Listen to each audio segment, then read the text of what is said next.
Yes, yes, yes. It is the CastWorthy podcast back at you. I am Big Steve, aka Last of a Dying Breed, joined by EJ the Savage and the VP of Research this fine evening. Gentlemen, how goes it today? All systems are a go. All systems go. All right. January 29th, Wednesday. Still kind of gloomy as fuck. But before we get into that, follow, share, like us on your podcast outlets.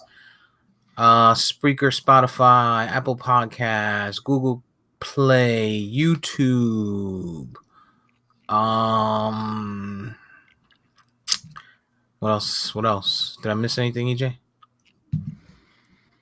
iHeartRadio, iHeart, Spreaker. yes. iHeartRadio. Yep. And then social media outlets, Twitter, Instagram, Facebook, on anywhere you're looking for us. If you type in CastWorthy, CastWorthy, we should be on the first page. If not, we might be on the second page. I know on iHeart, that's one of the few that we're on the second page, or possibly maybe even a third. But everywhere else will pop right up at you. We are interested in your take. We're interested in the feedback. We're interested in the dialogue. We're interested in the topics that you're interested in hearing. I mean, a little bit of everything, man. So for the So for the record, it's Apple Podcasts, Spreaker, Spotify, iHeartRadio, Google Podcasts, Castbox, Deezer, Podcast Addict, teaser, Podcast Addict, and Podchaser. Podchaser, got him. Mhm. Everywhere, we there. Look for us. Fuck with us. Um,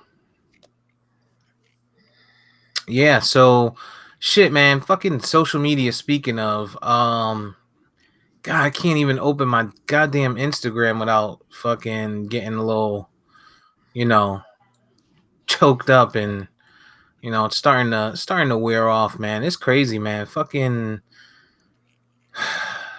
for those who live under a rock and may not know, a couple days ago, what was it? Sunday morning, right? Yes, Sunday morning around 10:30 Sunday Pacific time. morning, 10:30 Pacific time.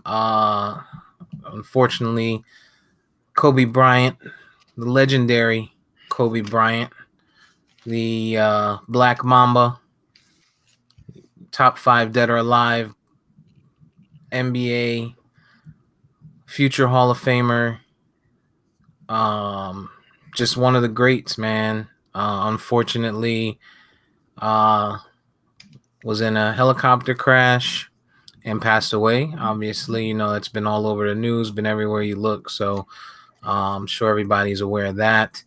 And the news broke, and unfortunately, his 13-year-old daughter Gigi, who he's been all over the place with recently, you know, basketball, coaching her team, helping her out, and just kind of molding her into the next Mamba. They Mamba were Sita. Mambasita. Um, they were in a tragic accident, and they didn't make it. So it's been a sad few days, man. Every time you look at the news, every time you look at your phone, everywhere you turn, people are talking about it. You bump into somebody you haven't seen since last week, and the first thing is, yo, it's crazy, ain't it? Like, shit's fucking out of control, man. But you know, rest in peace, Kobe Bryant. One of the greats, one of the greatest. Um, Always to be remembered. Clearly,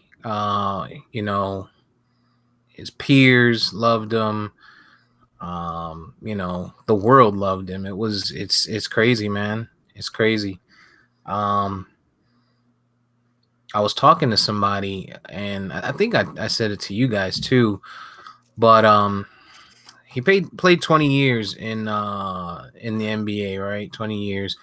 We are between the ages of 36 and 40 right now, 34 and 40 right now.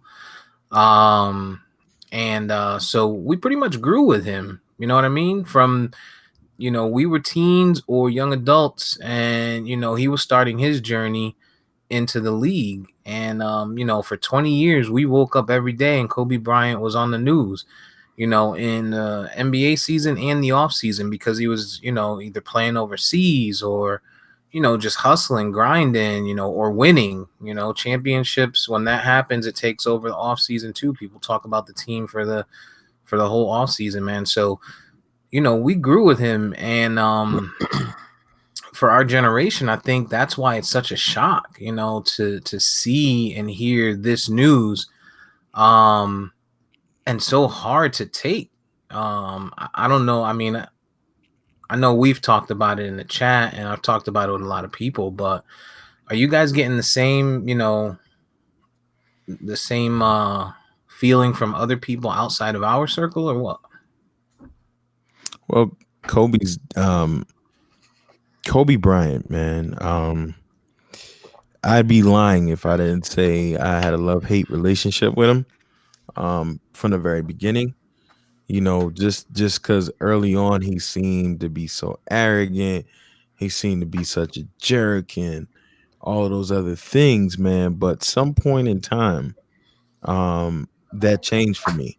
The same way I feel about Jordan, more I have way more hate for Jordan in the sense that, him being Bulls and the Knicks, and I'm being a Knicks fan. But Kobe, man, he, unlike Jordan, became such a household cultural name because he talked more, from the rapping to the interviews.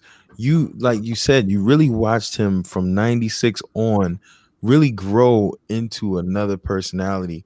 It was almost like, and I think he might have alluded to, being the bad guy at one point, and then he transcended to be, someone that had his ups and downs, but then also, stayed the course, stayed in the same franchise for 20 years, and then became such a staple in the community at large around the globe. And so many people, even younger than us, this was their guy, as he became ours.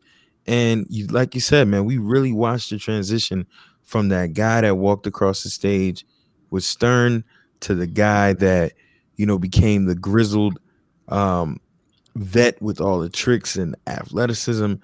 And man, he just, in all of the things that you hear about him from personal accounts, he just seemed like he just sounded like such a great guy. Shout out to my boy Tony Anderson, to this point, who worked for BET at some point. And early on in his reporting career, he reached out to Kobe's people when he heard Kobe was gonna be back home. He reached out to his PR team to get an interview, and to his surprise, they said yeah. And he interviewed Kobe one on one in the high school gym, just shooting the shit. And to see the good guys go out like this, it always sucks. And the nature of how he went out, he's one of three, I think they said one of three NBA MVPs or something to be dead. The other two is, I think, Wilt Chamberlain, and I can't remember, maybe Moses Malone. And those two guys died of natural causes over the age of 60. This guy literally, man, was ripped from everyone, and he's only 41. So while I try to tend to distance myself from having very many emotions from celebrities, I'd be lying, man, if I didn't say this one didn't hurt. And to know his daughter, who I really was gonna follow having daughters of my own, I couldn't wait to see her at UConn. And I remember him, and I mean, Steve, you and I grew up UConn fans. Um, I couldn't wait when Kobe was saying he would love for Gino Auriemma to be around the coach's daughter. She roughly had maybe 4 more years, and to just know that they went down like that, and in the nature is it's just really sad, man. And everybody seems to feel the same way. For the most part, I say probably 5% of the people aren't hurt, So yeah, man, everybody's feeling this. Yeah, yeah, I kind of feel the same way. Like EJ said, man, like Kobe for me, it was kind of like a love hate relationship kind of thing, where like I love the game, the talent. You know what I mean? You couldn't take anything away from that, and I kind of hated the guy, with the arrogance and shit like that.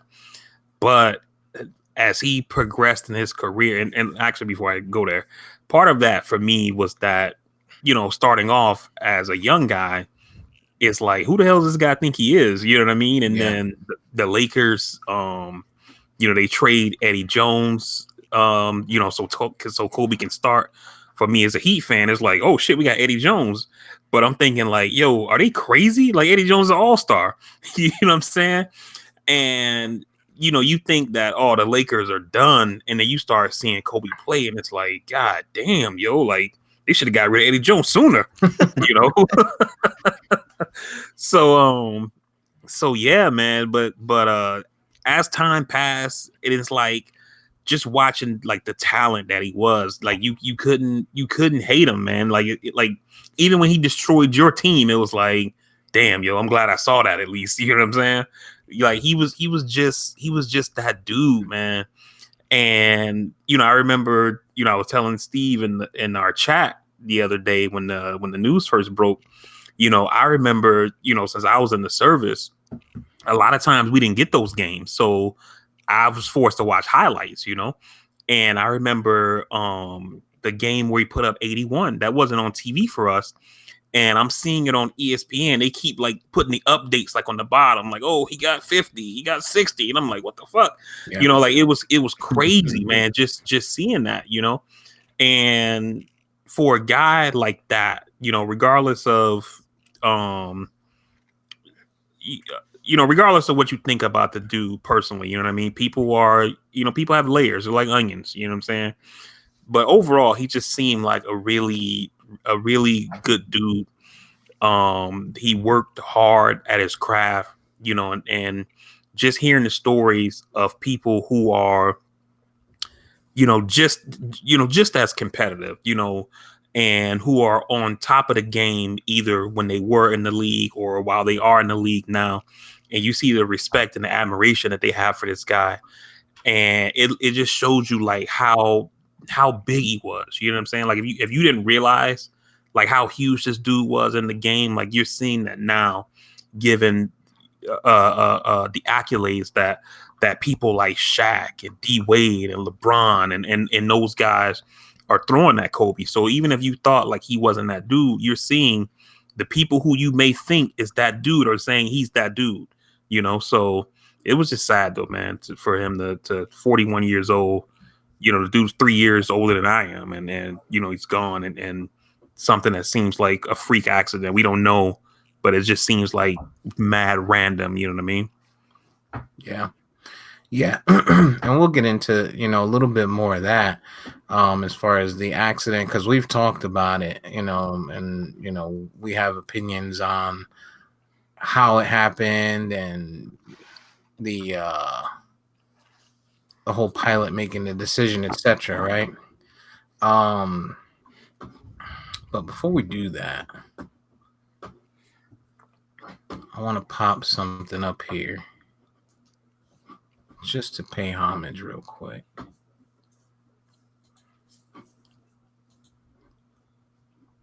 And we're going to take this down. So we'll do this.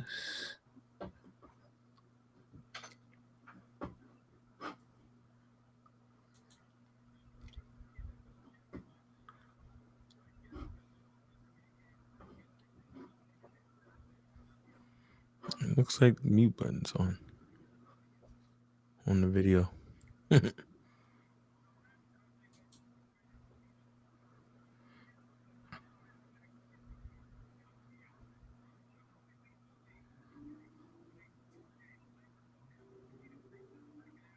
can't hear it.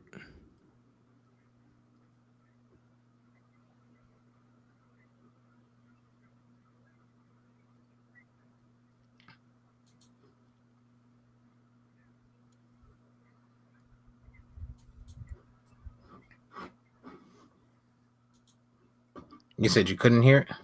Nah, I couldn't. Great. I think you had the mute button on the video. Yeah. No, because I was able to hear it. It must have been doing something funky there. But But yeah, man. I just wanted to say something. And the other thing is, we talk a lot about him being a competitor. But I'm a say like this. I think Kobe Bryant, from everything that I've been hearing, he's like Ray Lewis to football. Motivational guy, champion, killer instinct, but he motivated and he had a lot of passion and a lot of love for his peers. Checkered past, everything. But when you just look at the definition of an all-time great and great guy, this is what kind of Kobe seemed like from what we've been hearing. Just all of these young guys and the speeches that he's had for like the Eagles before they played and other teams and things like that. Just the motivational aspect that both of those guys seem to have been to people, very like similar in that regard. So not necessarily the sense of the crimes they were accused of, you know, um, the motivational aspect, just seemingly being an overall good guy. And yet again, good guy is gone and George Zimmerman is still here. Yeah. And yeah, man, like I was watching some of that TNT joint where they had Shaq and all the inside the NBA guys talking about him and stuff. And I don't know if you guys saw that or not, but Wade was on there telling the story about when they was at the Olympics, and he was like, his trainer got him up, like, yo, time to go to work. He's like, he goes to the gym. It's like 6:30 in the morning. Kobe already in there. He was like, so Kobe on his side of the gym working out, Wade on his side working out. Then when they got done, like the trainer put them together and had them doing like, I think they were doing like planks or something like that, or standing in the push-up position or something. Yeah. And he was like, he didn't want to like go down until Kobe went down, but Kobe wasn't going down until Wade went down. And he was like, when they got done, Kobe was like, he said Kobe told him like, yo, you're gonna be straight in this league because you like me, like you don't give up. You know what I mean? Like, and that's just the thing, man. Like these guys like that at that caliber, they just outwork you, and granted, they're as good. I mean, or not as good. They're better than some of these other players, right? But some of these other players, I think they could be that good if they put the work in. You know what I mean?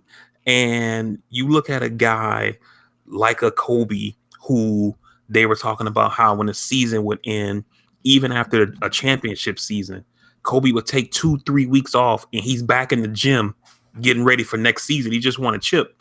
You know what I'm saying? And, and that's how those guys come back. And you're like, yo, this dude was good last year. How is he better?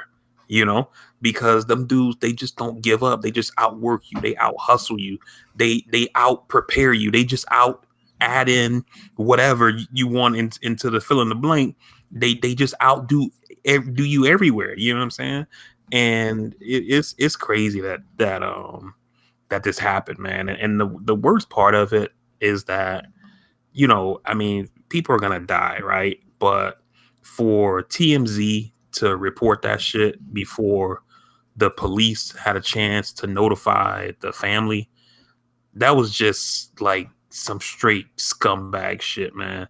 And when you think of it like that, especially because of how big Kobe is, right?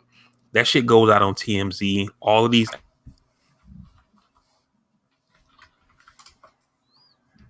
Uh, can't hear you. Yeah, your audio did some funky, VP. Um, but yeah, we talked about that. We talked about TMZ reporting it early. That's some real scumbaggery shit. And the worst part about it is you kind of sit and you think about his wife for a second, right? And you think about his wife's being wherever she's at.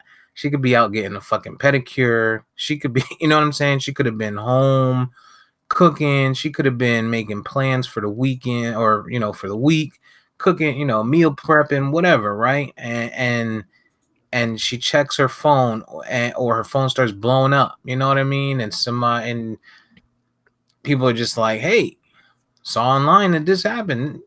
This shit fake, right? You know what I mean? And to your point, VP, and I'm gonna let you get back to it. It's crazy, man. It's yeah. crazy.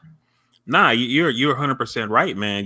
Because of that level of who Kobe was, I'm pretty sure everybody's reaching out, family, friends, whoever. And hey, is this true? Is this true? Now she's trying to call him to see what's up. If the phone was destroyed in the crash, it's probably going straight to voicemail.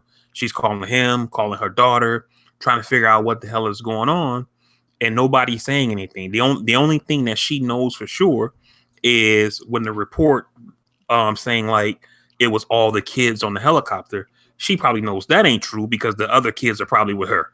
You know what I'm saying? Right. But other than that, she don't know what the fuck is going on. You know what I'm saying? And for them to not, I get it with the news media, you want to be first and all that shit like that. But for them to not, allow the family to be notified in a proper way, I think that shit is just really fucked up. And, some people may not realize this, but a lot of times when those folks go to notify a family of something like that, it's usually not just the police. They usually bring like some kind of counselor, or EJ probably can speak more to this since he's kind of in that line of work maybe. But I think they have somebody with them who, is like a person who knows how to talk to people and knows kind of emotional states. You know what I'm saying? Where instead of you just finding out on the news and you just losing your shit, you know what I mean? They could have had somebody there to talk to her, let her know like, hey, it's gonna be okay, and maybe you might want to do this or that or whatever. The whole thing was just all fucked up, man. TMZ is some fucking scumbags. Yep. And you hear a lot of people talk about TMZ in that light too, that they would even consider trying to leak that shit, right? And then you think about how do they get the story, right? And when there's a tragedy like that, the only people that could have possibly known who was on that flight were first responders, right? So, or someone in air traffic control at the least. But I'm thinking of first responders, somebody who knows I can call TMZ, I have their phone number, whatever. I could call one of the reporters and be like, hey, I got a fucking story for you. It's going to break the fucking internet. You could be the first one to put this shit out there. I'll give it to you for 10 racks. You know what I mean? Or some shit like that. And did some scumbaggery shit, stepped off to the side, made the call, made the text, whatever, and was like, yo, I'm at the scene. I could tell you for sure this is Kobe Bryant's, this was the helicopter he left on. We are sure of it, right? And that person is just as much of a fucking scumbag. The bigger piece to this, right? For me is of course the kids were involved, right? But the way I talked about it is they said the pilot made the call. The weather wasn't the greatest. There was a lot of fog, and the pilot made the call. And they said that's standard procedure when there's no weather reported at the Destination, right? Which is understandable, right? But and I told you guys this too, and this is how I feel. You might be 100% confident in your ability to fly through some fucked up weather or what have you, and willing to risk your life. But you should not be willing to risk 150 people's lives or 9 people's lives or another person's life, whether it's 1, 2, or 300, right? If you decide to do that shit on yourself, that's fine. But if you are not 100% sure, that's a risk that you have to take. The second piece to that I was talking to somebody about is, unfortunately, we don't know, and they'll have to investigate. But the one thing that you could think of is, it's very possible that somebody was like, "No, we're not gonna let you fly," and they were like, "Do you know who's getting on this fucking helicopter? We'll have your job if you don't let this go through." You know what I mean? And if that's the case, somebody in that situation has to feel 100% comfortable saying, "Fuck it. If I lose my job for fucking protecting the life of 3 minors and a bunch of adults because the weather, because of a call that I made, oh well, then I have to deal with that." You know what I mean? And so we hear stuff like that all the time where people are like, "Oh, make the call. Let me talk to your boss. Get your boss on the line. I'm gonna get whatever I need or whatever I want, right?" And I don't know if it would be Kobe or an agent or one of the other people's family members, the coach, the guy that was the coach or what have you, right? But it could have gone in that light. And when you see stuff like this, you just hope that in the future people make better decisions. The decision making that took place in this whole situation, it's just fucked up, man. And then the timing on top of it, he was on TV the night before because LeBron, passed him for, most points. He's just been all over the place with his daughter because she was getting into the sports. So you're seeing his face all over the place, and this shit pops up. And the first thing I could think is, nah, this shit fake. Like, I saw somebody sent it over to me, and I'm like, nah, this shit fake. I'm like, that's fake. That's bullshit. You know what I mean? And then I was like, you know what? Let me just double check. Go to CNN. Oh, helicopter crash. Okay, so just a helicopter crash. They're just somebody, trolling and shit. And when that shit hit, man, you just like, it's so fucking, it was so crazy. Like, you feel like you feel like you knew this guy. You know what I mean? You feel like you knew him. And to you guys' point, when he first came into the league, I didn't like him. The whole comparisons to Jordan, and he's this and he's that, and the cockiness. But he matured, he grew into it, and then he kind of became the bad guy, right? And when he became the bad guy after the whole shit that went down in Denver, that's when I was like, all right, I'm standing with this guy. You know what I mean? Everyone's against him. I'm on a roll with this guy. And ever since then, man, I've respected Kobe Bryant. I liked him a lot as a player. Purple and gold, man. I respect the team 100%. And it's just a sad fucking story, man. Sad fucking story. Yeah. The one thing I would say, I definitely agree with everything you were saying in regards to the pilot and the regulators who allowed them to fly in this fog. But the NTSB is investigating, and they're gonna go and get the black box and kind of let us know what happened at some point. Probably take about a month or so, I would guess. Maybe they might go faster given who was involved. But I would assume that area probably has fog like that all the time, and this is probably something that pilot is experienced in. But to your point, Steve, at some point, that's what we have these regulators for, is to protect these pilots from themselves. Right. You may think that you are the greatest pilot, and it's almost like people who, we all have those friends who have said, if we've not said it ourselves, maybe, I drive good when I'm tipsy, Right.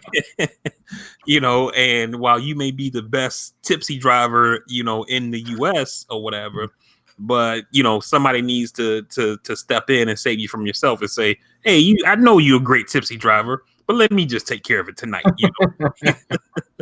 Yeah, You I know what I got that. mean?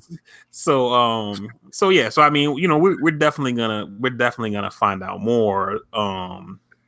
But but yeah, man, it's just sad. It's just really sad, and then like you said, with his daughter, man, like from the stuff that I was hearing, like I read something that saying like Kobe wasn't really into basketball that much after he retired, and I think it's just because of who he was in the game and how passionate he was, how driven he was about it, And they were saying he wasn't really even following or watching basketball like that after he retired. And Right. then his daughter wanted him to because she was getting into the game and she wanted him to help her. And that's what brought him back to basketball, was to basically him and his daughter will watch games together and he would break down film for her and stuff. And so, for him to be having that kind of bond, with his daughter, and then for both of them to just be gone, man, that shit is just super sad, man. Super sad. Yep. Yep. It sucks, man. We could probably stand here and talk about it all night, but we'll get back to it, man. So how do you guys feel about people were saying that the logo should be changed, or there's a petition out that the logo should be changed.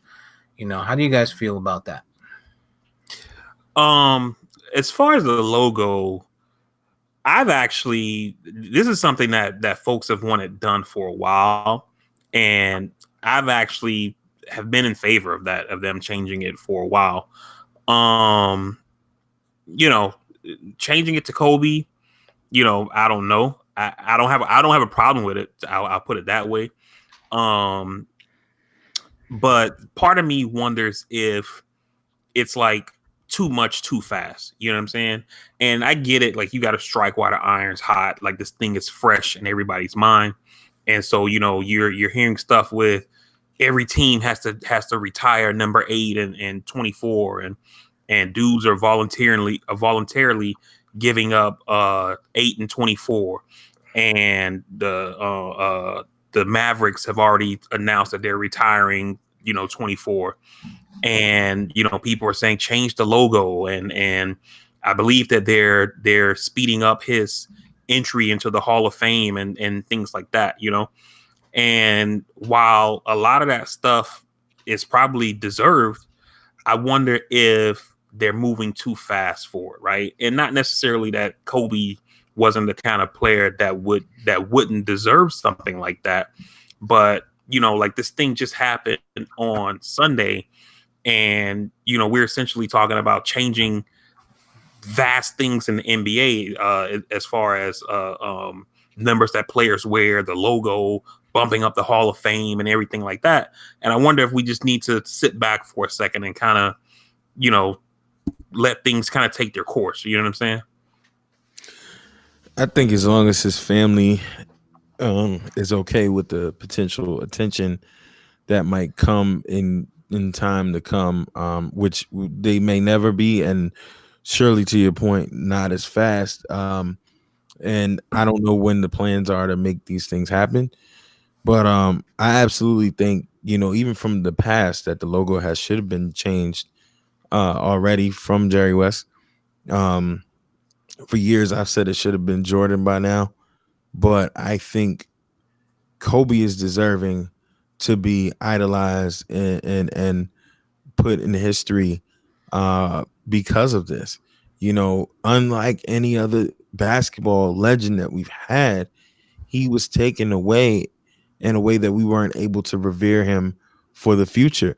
This is almost like when a guy dies on the field or on the court.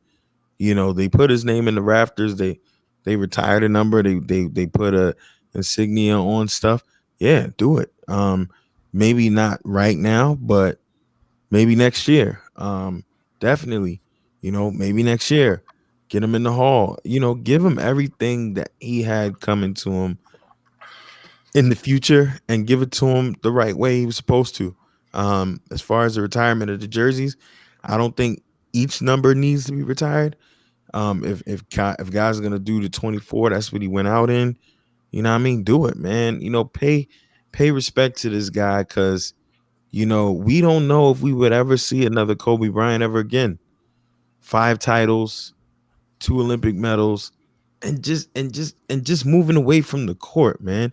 Again, the huge difference between a guy like him and Jordan is that people actually got to get to know this guy. Mamba mentality became a fucking way of life. Um, dead ass, even when I didn't like him and I would shoot the trash can and be like Kobe. Like, this guy became a way of basketball and black and world cultural life. Who's to say we will ever get a guy like this to impact not only this? I would say let's stick with the sport. I don't know that you ever get another Kobe ever again. The closest, Yeah. the closest two other guys I can think of are AI and Jordan that had this much impact on this game. D Wade, as great as he is, I don't think we're ever gonna have this impact. I don't think you do. Shaq Diesel, maybe because of the personality that he created off the court. But you got to think, it's so many kids. This is 20 years worth of life. So you talking about guys that were born in the 90s that are in their 20s right now. They're carrying his legacy to their kids. Whereas Shaq, I mean, even his early years in Orlando, he was a freak of nature, force of nature, great basketball player. But even though he's in your household, I just don't know that you can find a guy that maybe even in the next 20 years, especially considering the next generation is becoming less and less individualized. They're becoming less and less worth paying attention to, because so many of these kids, just by personality, just blend in. Kobe just stood out, and it really didn't hit me until we started talking about how big of an impact this guy had. And we're not going to be able to see him age and go out on his own terms. So I don't disagree with the part that it may be too soon, like right now, but it overall, should it happen, I think it should. No question. No question. So, so I understand what you're saying, EJ, and I don't necessarily have a problem with them changing the logo to Kobe or Jordan or whatever the case. I don't even have a problem with the fast tracking the Hall of Fame. I mean, it's not like it was a question whether or not he was going to go to the Hall of Fame. You know what I'm Right. saying? Exactly. So I don't have a problem with that being fast tracked. The only I guess issue, and I don't even know, that might be too strong of a word, that I have, is with retiring the number. And the reason why I say that is that, I mean, the Lakers were going to retire his number regardless. Actually, I think they had already retired it, if I'm not mistaken. So that was going to happen regardless for the Lakers. League wide, I don't know if this is something that should be done. And the reason why I say that is that, you look at numbers that are retired, league wide, somebody like Jackie Robinson in baseball, who obviously, broke the color barrier, which was something that was hugely impactful to the game of baseball.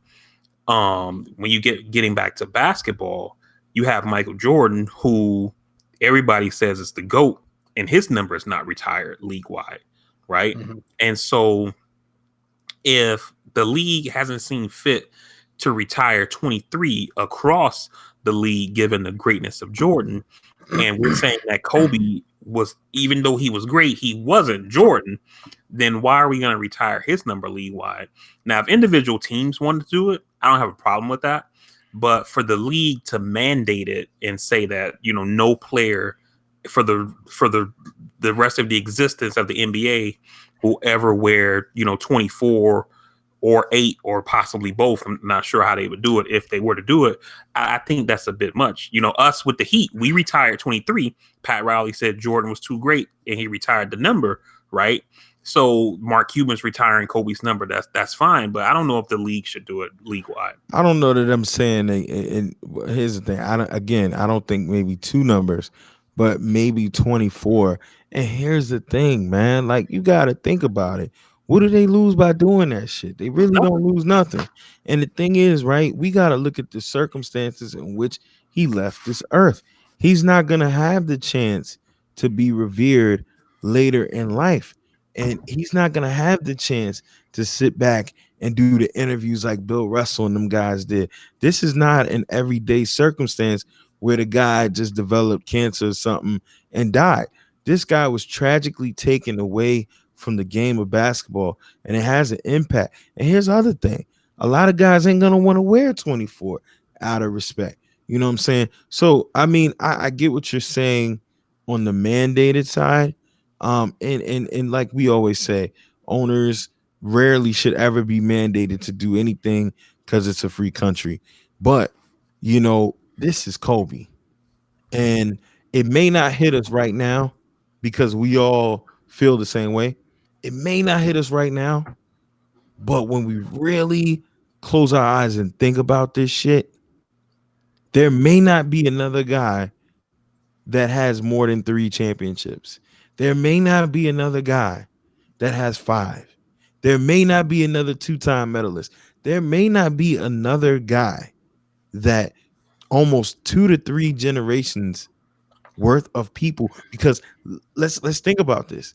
You even got older cats that have him so revered. So you're talking about guys our age and older and then down. You know what I mean? This is a once in a lifetime thing, you know. And honestly speaking, I don't know that we're ever gonna see something like this again. God willing, we don't.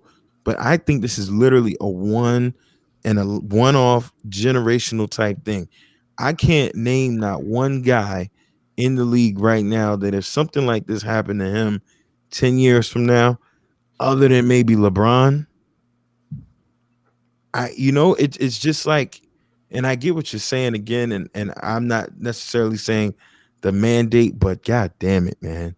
Like, god damn it. Like, just look around the league. Like, everybody is fucked up by this. And the way that he went out, not being able to go out and go to the Hall of Fame speech, to have the conversations, the interviews. I don't even know that another guy's gonna want to wear 24. Yeah. I think it's I think it's somewhat of a knee-jerk reaction.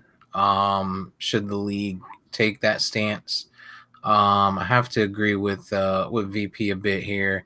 I do think that at the team level, there should be teams that are willing to make that call, and I think you leave it to the players. You leave it to the guys, right? The guys that understand the game, the guys that have sat back and played the game and watched the game, and you allow that legacy to live through generations, right? So 20 years from now, there's going to be a kid that's coming up that's going to end up in the league, and you have to hope that Kobe's legacy was carried on through his uncles and brothers and family members to help him understand the importance of Kobe Bryant and number 24 and number 8 and how he left the earth. And if that kid, understands, then you hope that they make that decision at that time. Um, I don't know if at league wide, to VP's point again, it's Jordan, right? 23 is uh not retired at a league wide level. Changing the logo, He also I didn't can get die at behind it. he also didn't die at 41 in a chopper crash. No, he didn't. He didn't. But then are we setting a precedent, right? Um, But you we're not change the logo. we're not saying every guy that dies. Again, we're looking at the fact that this dude was 41 and it ended this way. Sure, Guys sure. in the NBA are living out their lives, and You know what I'm saying? We're not saying retire. And again, I'm with both of you, not saying that the league necessarily has to mandate it. But again, we may never, ever, ever see something like this happen ever again. Sure, but let's say you make that call today, right? We're good. And let's say 6 years down the line, forbid LeBron James has some type of tragic accident, or contracts life-threatening disease or life-ending disease or something like that, right? Now you're in a position where the conversation comes back up, and now you're weighing the tragedies. Whose was more tragic, whose life was worth more. Should we change it now from Kobe to LeBron? And even look further down the line, 10 15 years from now, John Morant, who looks like he might be the next big thing, he could have a tragedy, then you're having this conversation over. And I think that's what taking into account, that's what the league needs to take into account when they're making that type of change. The logo I can completely support. The number, I think you leave that at the team level. Just a personal call, right? Because there's going to be people that are attached to that number, that play their whole fucking life from Pop, or not Pop Warner, from like PAL, if they still have that, but from PAL to fucking high school to college, and they may wear 24 because they supported or loved Kobe Bryant, or they heard so much of him. And just like LeBron, or just like Jordan, right? How many people wear 23 because Jordan wore 23? And I get it, he didn't die, right? He hasn't had any type of tragic accidents. But it's a level of respect because he was so great. And there may be people in the future that want to show that level of respect to Kobe, because he was so great as far as the number goes. But I think the Lakers, obviously, they're going to retire it. And just It's 20 years with already in the rafters. Both of them already both in of the them. rafters. Yeah. But 20 knowing the years. mindset of athletes, I can almost guarantee you that the cultural standard will be, even for guys that have been wearing 24, they're not gonna wear that shit out of respect for him and the way that he went out.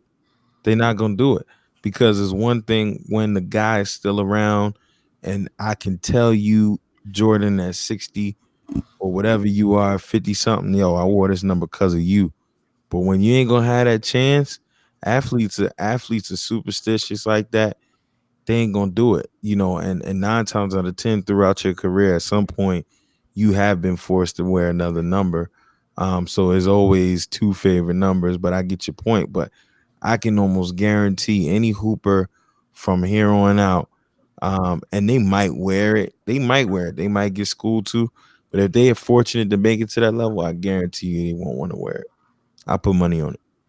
Yeah.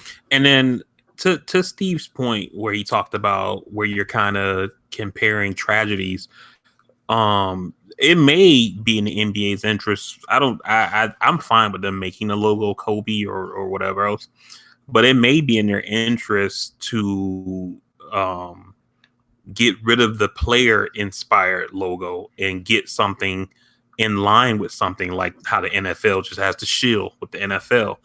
And that way you don't get into the future, 30 years from now, when that guy who's that dude, maybe something happens to him and people are like, yo, we need to make this guy the logo. And then you say, well, but what about Kobe? Remember, and in order to not have this comparative suffering kind of thing, like who suffered more, who used the better, yada yada yada. You kind of get rid of that player logo and just get a basketball with NBA on it, or however, whatever the design and marketing people come up with. So it may be time for them to consider doing something like that. Fair point. Fair point. I know one thing's for sure. It is time to move on from Jerry West. Shit. You're racist. I mean, speaking of Jerry West, when I told you I watched the Inside the NBA joint when they were talking about the tribute for Kobe, and they were talking to him about like the draft leading up to getting Kobe, and he was saying how they almost didn't take Kobe. He was like, they worked him out, they liked him, but they were looking at other people as well. And he was like, Kobe called them and was like, yo, let me work out for you one more time. And they was like, all right. So they said they brought him in, and they brought in this ex-player. I can't even remember dude's name, but he was supposed to be like a great defender or whatever. And they were like, Kobe was just working this dude. And Jerry West was like, after like not too long, he was like, all right, that's enough. He's like, he was like, I've seen enough. And then he was like, they drafted him and then ended up trading Eddie Jones and stuff like that or whatever. But it was just funny when he was like, they brought this dude in. He's supposed to be this great defender. And Kobe was just giving him the business, I don't doubt it, man. I don't doubt it. Fucking Wasn't sucks, Kobe? man. Was Kobe drafted by LA? Yeah, I believe so. Yeah, he was drafted by LA. Yeah, I don't think it was no trade situation. I thought he was drafted by the Hornets. I thought he was drafted by the Hornets and traded. Yeah, Kobe was drafted by the Hornets, 13th overall, and then the dumbass Hornets traded him in exchange for Vlade Divac. God damn it! Yeah, I forgot about that shit. Yeah, man. I was because you were saying they drafted him, and I was like, nah, that don't sound right. But yeah, he was drafted by the Charlotte Hornets and traded for Vlade Divac. God damn. Talk about what a franchise. Yeah. Good job, Charlotte. Bro. Yeah, you get into that Sam Bowie Part 2. What's your boy? The Chargers took over Peyton. Ryan Leaf. Yeah, Ryan Leaf. Yeah. Oh man. Sam Bowie, round 1, pick 2. Absolutely. Well, in fact, that Lenny Bias, OD'd on crack. That was wild. That still rocks this area pretty hard. What was the kid Detroit took over Carmelo? Darko Milicic. Yeah. Coming out of college, Melo was that guy, but hindsight 2020, Darko over fucking Bosh, Wade, fucking Melo, of course. Like that shit's nuts, bro. Shit, Kyle Korver. Shit, Kyle Korver was serviceable in that draft. He had a serviceable career, more so than fucking Darko. But yeah, man, it's a motherfucker. Yeah, it is. That shit's rough. I wish, I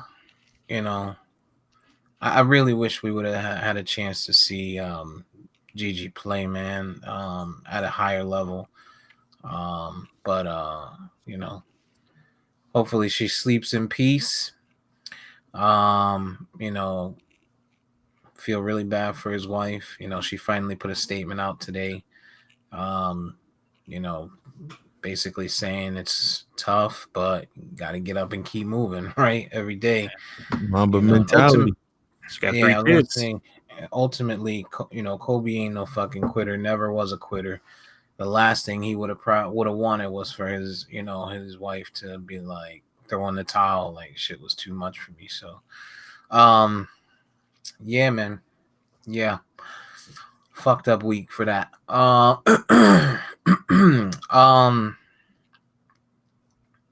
But from one sport to another, we got Super Bowl Sunday. Before we get into the Super Bowl, why don't we bring in our resident political guru, the VP of Research, to give us an update on when Dick Stain Trump. Oh, I see you've been listening to Rappaport on that one. Is gonna get kicked out. Actually, who do we got a right to get Kobe back and trade him for Donald Trump? Like, is there is this God guy really? Is he taking orders or is he taking requests like the DJs? Like, is that how it goes down, VP? Because I don't know, man. I don't know. Well, what's going on with impeachment?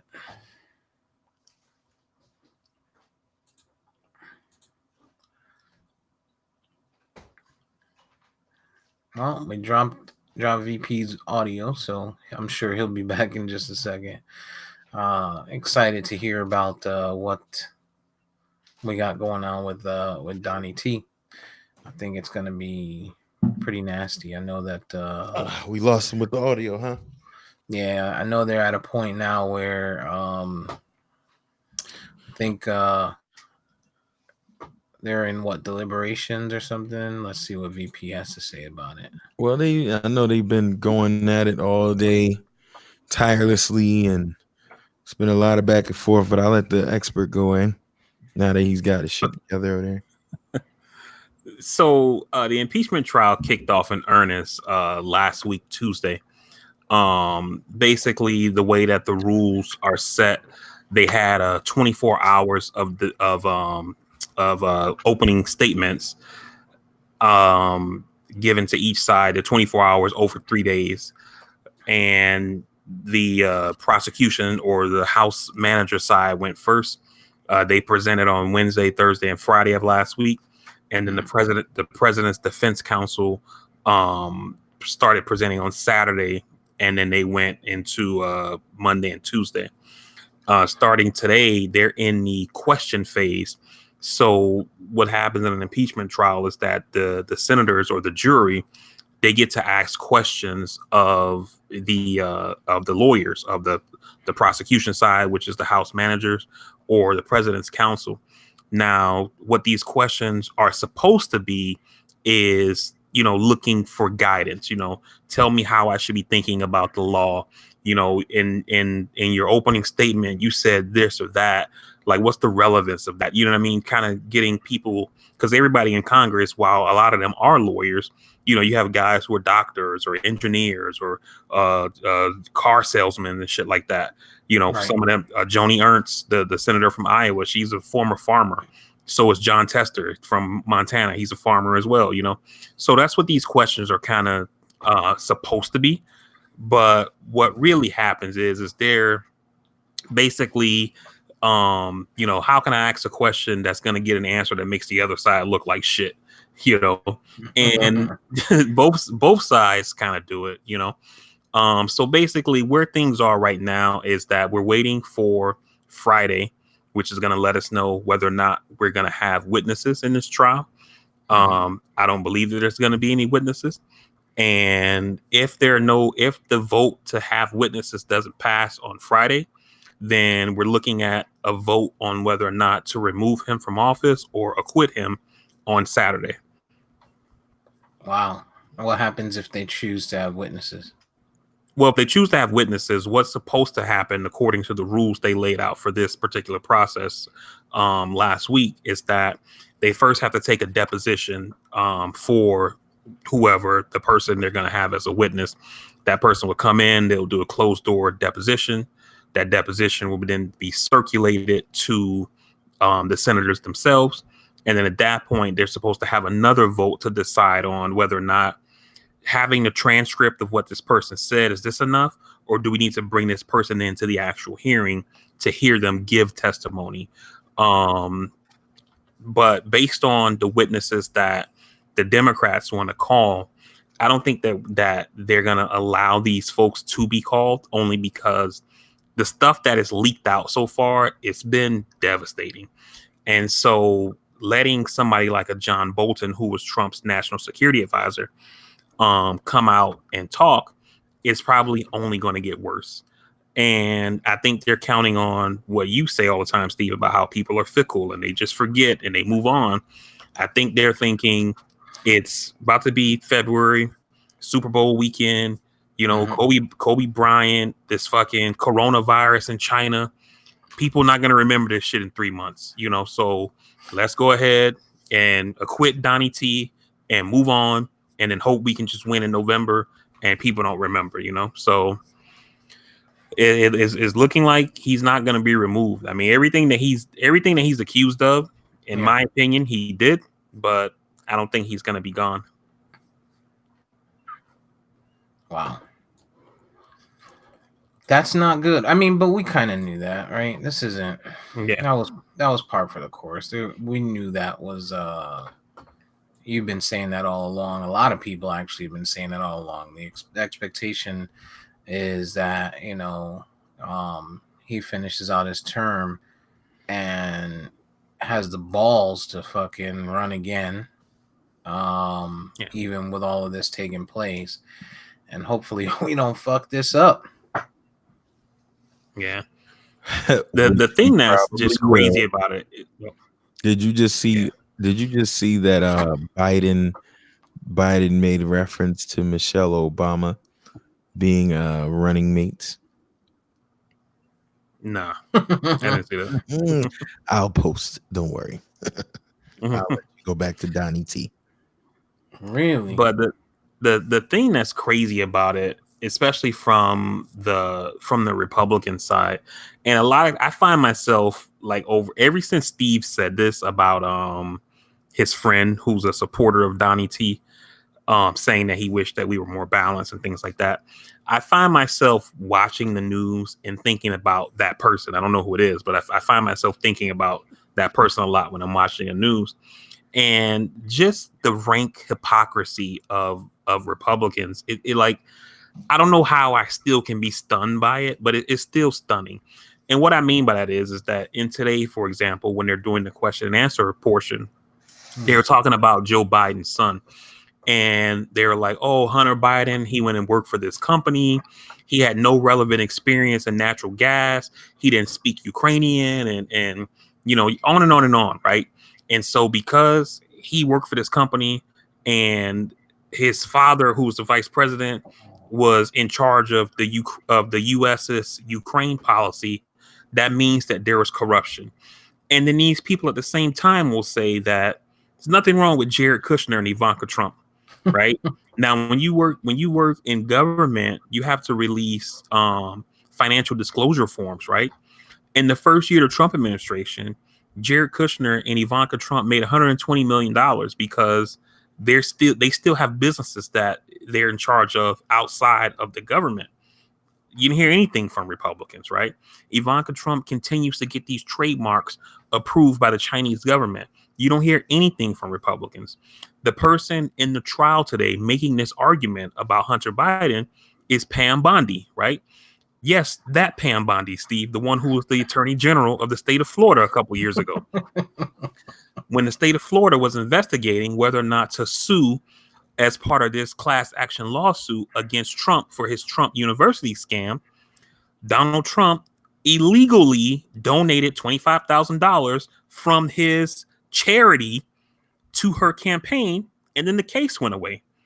This is the same person talking about the Biden's corruption. She talks about Hunter Biden being on the board and having no relevant experience, et cetera, et cetera, et cetera, making $50,000 a month. Pam Bondi is currently on the board of some company in Qatar in the Middle East that she gets paid $115,000 a month for. And it's like these people the hypocrisy is just stunning to me. And when I hear shit like that, it makes me think about your friend who thinks like, yeah, you guys aren't doing enough balance. And I'm like, this shit's not balanced.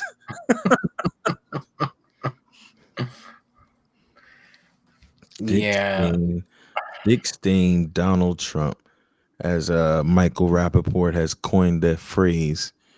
Yeah, this guy's gonna walk.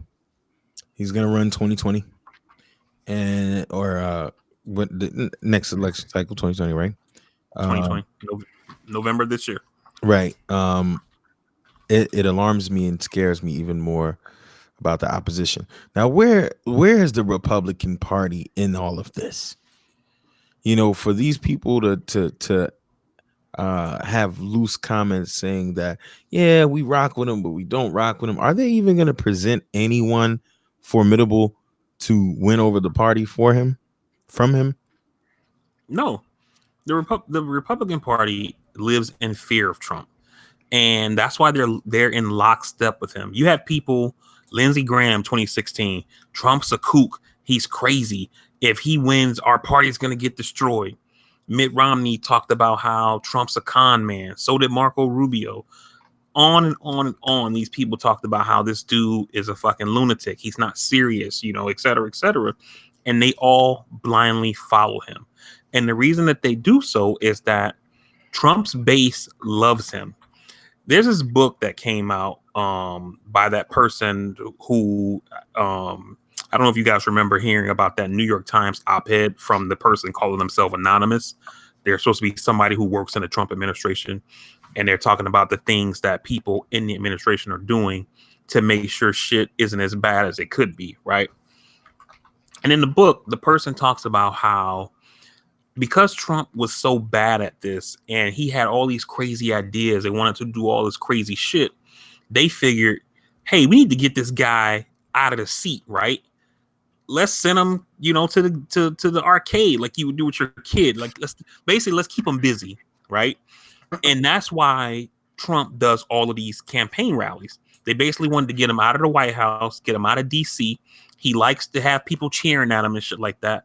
So we'll set him up for these campaign rallies, and that'll keep him busy while we continue to keep the government working. So that way he can't do as much damage as he could do, right? But when I read that, I'm thinking, in my opinion, this shit was actually bad, because what it did is it allows Trump supporters and Trump's base to stay energized, because he's never stopped campaigning. He started running for president the day after he was inaugurated. You know what I mean? And it's allowed his base to remain fired up and allow him to consolidate more and more and more support. And the problem is that a lot of these Republicans went in thinking Trump is an idiot. He is. Trump doesn't know a lot. He doesn't. But because of this, we can control him. We're going to use him as a vessel. As long as his hand works to sign the shit that we pass, then it's all good. But what's ended up happening is that it's Trump that's actually controlling them. So that's why the Republican Party, the party of Reagan, the party who wants to be tough on Russia, and you got to bring down communism, et cetera, that's why they are out there spitting Russian propaganda. You know what I mean? The folks who tell us constantly about how 17 of the 19 hijackers in 9/11 were from Saudi Arabia are in lockstep with Donald Trump as he trades American nuclear technology to Saudi Arabia. You know what I mean? So it's the party who says that they're for low taxes and low spending is now running up the budget deficit to reach $1 trillion this year. On and on and on and on and on, the things that they've talked about, that they believe in, that they support, Trump has basically wiped his ass with, and they're right behind him. So when you say where's the Republican Party, they're right there with him. They're ride or die, because without him, they're nothing at right now, at this point, at least. Cory Gardner, the senator from Colorado, he's considered to be the most vulnerable Republican senator who's up in 2020. He's more than likely not going to be a senator in 2021. And he's basically already announced he's voting with Trump on this impeachment thing. And the reason he's doing that is that he's probably going to lose anyway, but he's definitely not going to win without Trump's support. So fuck it. Fuck the country. I need my seat. You know what I mean? And that's how a lot of them, that's how most of them look at it. We got to get by him, and then I'll go back to normal. Nah, dog. Yeah, but what's it going to take to get by him? Like how far out of control are we going to allow it to get, before somebody takes a stance, man? Shit's out of control. It's out of control. Yeah. And then looking on our side, man, like, I know the stuff that EJ says about Biden and stuff like that. And I think Biden is playing this whole Trump Ukraine thing totally wrong. And I don't know if he's trying to protect his family, not to get more involved in this thing. But when he doesn't answer this stuff, it makes it sound like you're hiding something. You know what I mean? While I don't believe that, because I follow enough news to understand that the shit that Biden was doing in Ukraine was Obama's policy. But for the average Joe fucking rube out there, he doesn't know that. You basically tell him this and tell him that, and to him, he's like 2 + 2 = 4. So Biden wanted his prosecutor gone because his son worked at this company that was in Ukraine. So Biden's corrupt. You know what I'm saying? Right. Biden needs to be out there basically talking about how these people are beating up on my only surviving kid. You know what I mean? I lost my son and my wife and my daughter in a fucking car crash 40 years ago. I had two sons left. The other one just died of fucking brain cancer 3 years ago. And now these people are attacking my only surviving son. Like, he needs to start hammering that shit hard to make them look fucked up. You know what I mean? While at the same time he's doing that as his defense, he needs to be on offense saying, you guys need to vote for me in the Democratic Party because Trump is so afraid of me. He took steps that literally risk his presidency ending early to try to get me off the field. So I'm the only motherfucker who can beat him. While I know EJ doesn't necessarily believe that, and the other candidates obviously don't believe that, but that's what happened essentially, right? And he needs to be hitting that shit hard, and he doesn't. And I think that's a mistake. Yeah. EJ? I got nothing. I mean, other than this guy, I just posted the link in the chat, but alluding to he basically was asking. I was playing the audio, but it kept messing up my phone. Basically said something about an Obama being on the ticket, but being Michelle, and I'm just like, come on, guy. This is pandering, whatever you want to call it, at its worst. Miss Obama already stated she's not getting into this arena right now. And quite frankly, if she was going to be his VP, she might as well just been the president because she'll run circles around him at this point. So Yeah. I felt that like that was a move of desperation. I like Elizabeth Warren more and more just off the elimination of debt. Bloomberg is thrown his hat in the ring, as we all chatted about. You got Bernie people, the numbers coming out with shit. We don't know if this could be the Russians saying, if Bernie's people don't get Bernie, they're not gonna vote. But it may be true, whatever the case may be. So you have that element. He's dangerous. And then you got Joe. I just 2020 does not look good for us. Just doesn't. I don't know if Bernie can win though, and I don't mean in November. I'm talking about the primaries. And the reason why I say that is that Bernie doesn't have the core of the Democratic Party with him, which is black voters. Old voters are with Biden. Black voters are with Biden. More than likely, Biden's going to lose the Iowa caucuses next week, and then he's going to win. He's going to lose the New Hampshire primary the week following or 10 days following, however long it is after. And then after that, he's more than likely going to go on and win Nevada and win South Carolina, and then he's going to win a bunch of states on Super Tuesday. I don't think Bernie is a viable candidate. And part of the problem with Bernie, me and you've had this discussion offline, EJ, outside of the podcast, is that Bernie has spent a lot of time shitting on the Democratic Party, and the Democratic Party has reciprocated and not gave him the kind of support that he wants, and so it's kind of like those chickens are coming home to roost for Bernie. The thing that does scare me though is, like we talked about last podcast, is that if Bernie doesn't win the nomination and then his people decide to stay home because you look at the margins that Bernie got in the primaries versus the amount of his people who either didn't vote or voted for Trump.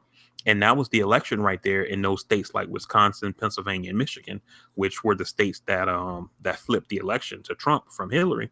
So so I think Bernie is dangerous. So we'll see. I would love. Here's what will piss me off about Bernie.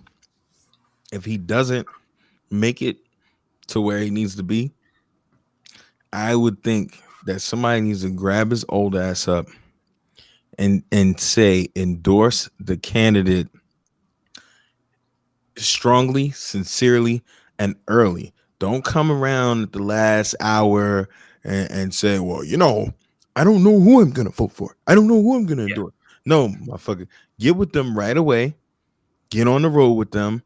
Get your people behind them and get it going, because at this point we can ill afford to have another 2016 situation where you basically, like a pouting child, don't get on board with Hillary until it's too late, and we see what happens. And that will really show me how much you really gave a shit about the people or yourself. But then again, at the end of the day, he's an old white man, so who knows? He may not really care. And the thing about Bernie, like there was a poll that came out this week, and I get it, polls are a snapshot in time. They obviously were unreliable in 2016, but there was a poll that came out this week that showed head-to-head matchups in the state of Delaware, which is reliably a Democratic state. It's Joe. And that Joe Biden's home state, and that poll showed that in a head-to-head Trump versus Bernie, Trump would win Delaware. And Delaware is a state that's not even in play for Republicans. You know what I'm saying? But, it showed head to head with Bernie. And part of it is that because Bernie is a democratic socialist, it's easy for people to hit him with that socialist tag, because most Americans don't understand socialism in the way that Bernie talks about it. Bernie talks about it as being, European style socialism, where, we're going to let your kids go to college and healthcare and et cetera, et cetera. And people look at socialism like being Venezuela and Cuba and the old Soviet Union, et cetera. And that's going to be a hard label to get off of him if he does become the nominee. Yep, I agree. Yeah, I think you said it before, right, Vari? The spiteful votes is what cost the election in 2016. Damn mosquito. And yeah, we can't afford that. We can't afford that in 2020, man, because and this is just my take. I tell you guys all the time, I'm not a fucking political guy, but my take on it, just looking at it from the outside looking in, Trump still has his people, right? Clearly the Republican Party has made every effort to show that, or prove, or make people think that he did nothing wrong, right? So the people that support him and support the party, they're going to be strong and they're going to continue, right? But then you're going to have the ones who were either on the fence or, maybe they were with the Dems. And, again, we're getting back to that, the spite vote. And they look at, well, in the last few years, 401k has done really well, right? We know that we can't directly place that with the president, right? But does the everyday person know that? Right? You know that, VP.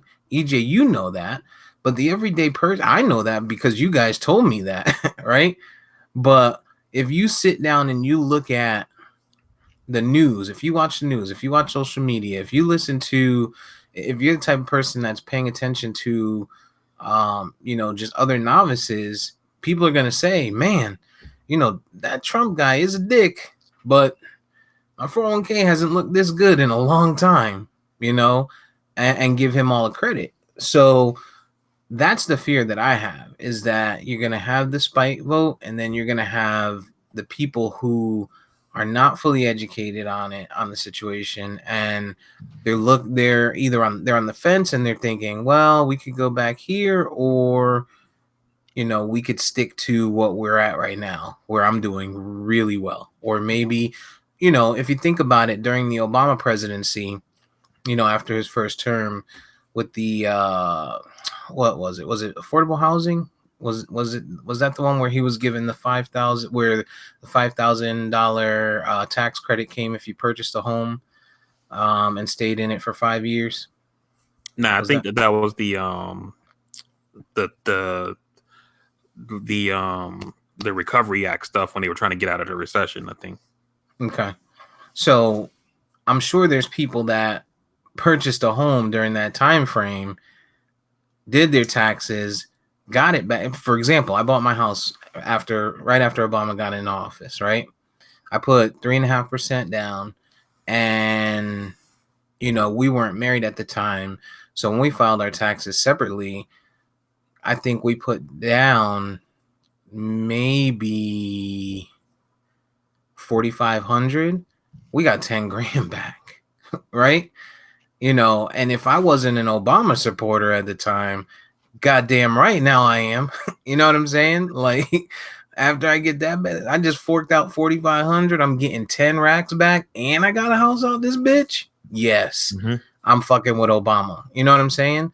And I think that's the same type of thing that an individual could have with what's going on right now with Trump. And it's unfortunate, but that's the scary part, that he could potentially be, well, he's been impeached, could stay in office and potentially fucking win next year because of this dumb shit. And again, I said it last time, we don't give him any credit, but I do give him a little bit of credit, because he could have been a little fucking whiny bitch, a little baby, and been like, nope, fuck that, they bombed our shit, I'm dropping a nuke, or I'm gonna punish these motherfuckers. You know what I'm saying?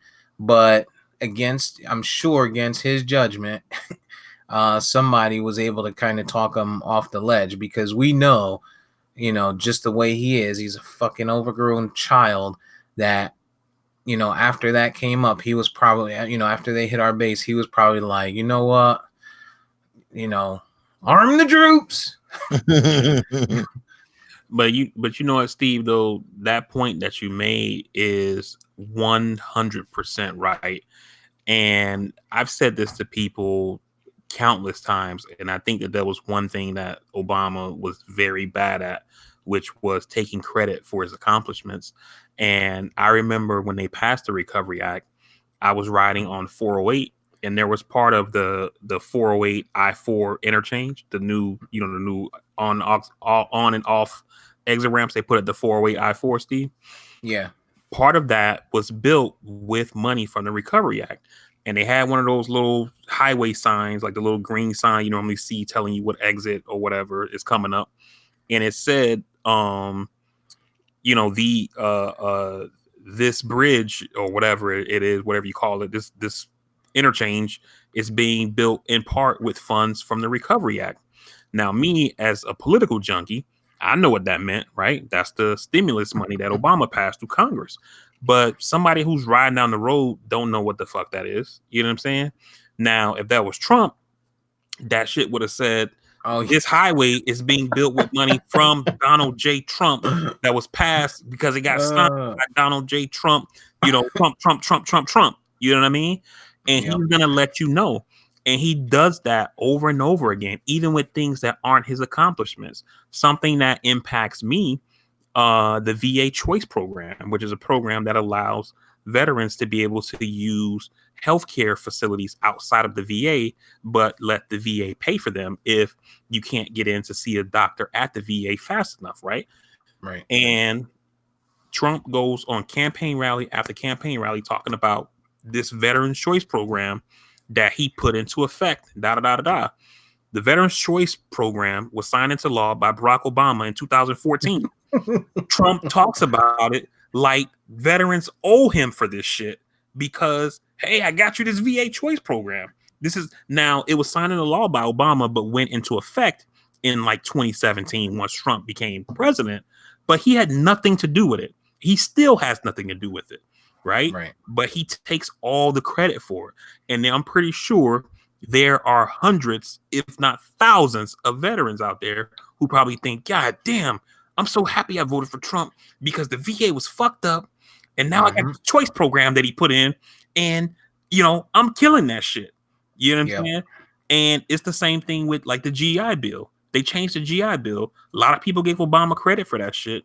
George Bush signed that change to the GI Bill. It's just that it became effective when Obama became president or whatever. You know what I mean? But most people don't pay attention to shit like that. They put this housing program in. I did my taxes and got 10 G's back. Thanks, Obama. And we don't even know if that was something Obama did. I think that I think in this case it was, but you get my overall point, though. Yeah. Yep. Yep. So, let's get to the goods, baby. First of all, I want to go on record to say I predicted that one of the two teams are in the Super Bowl. That's all. Yeah. Like The last week or from obvious. the beginning? This nigga picked. He beginning of picked the the number one seed.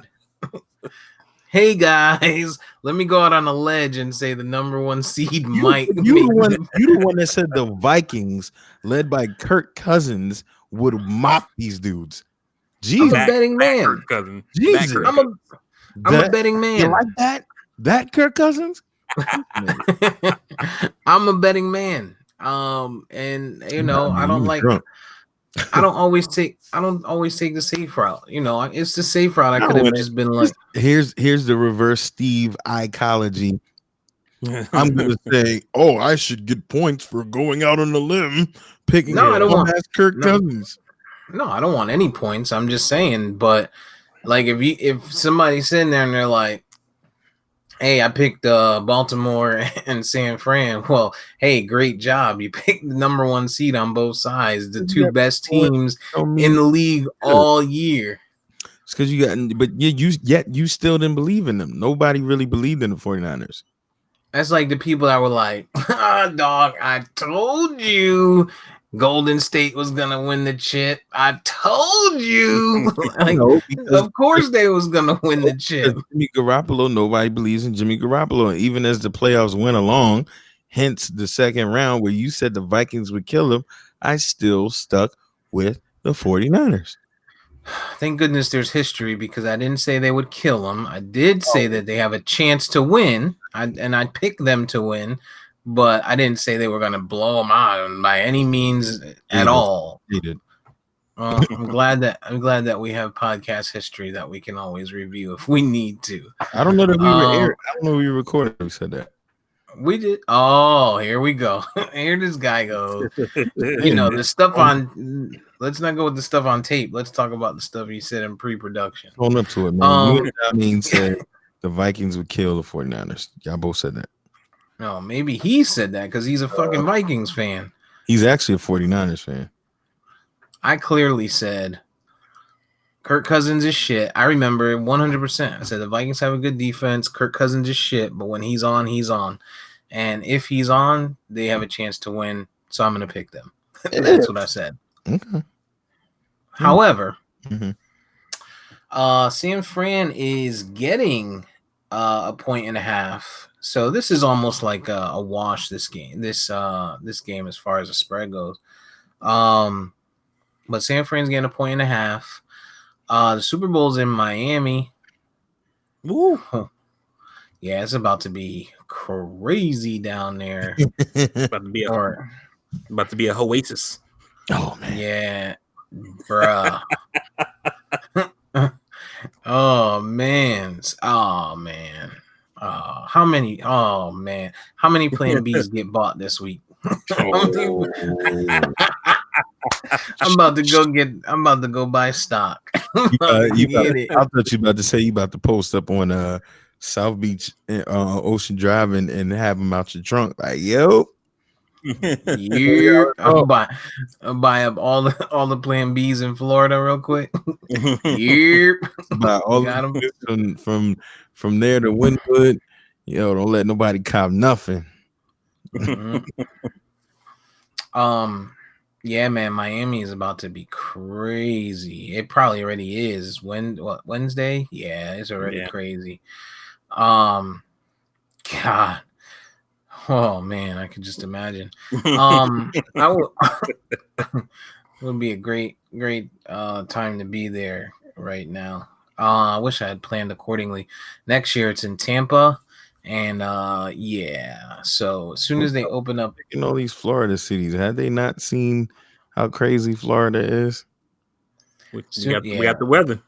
Right. As soon as the fucking hotels pop open the calendar for next February, I'm copping.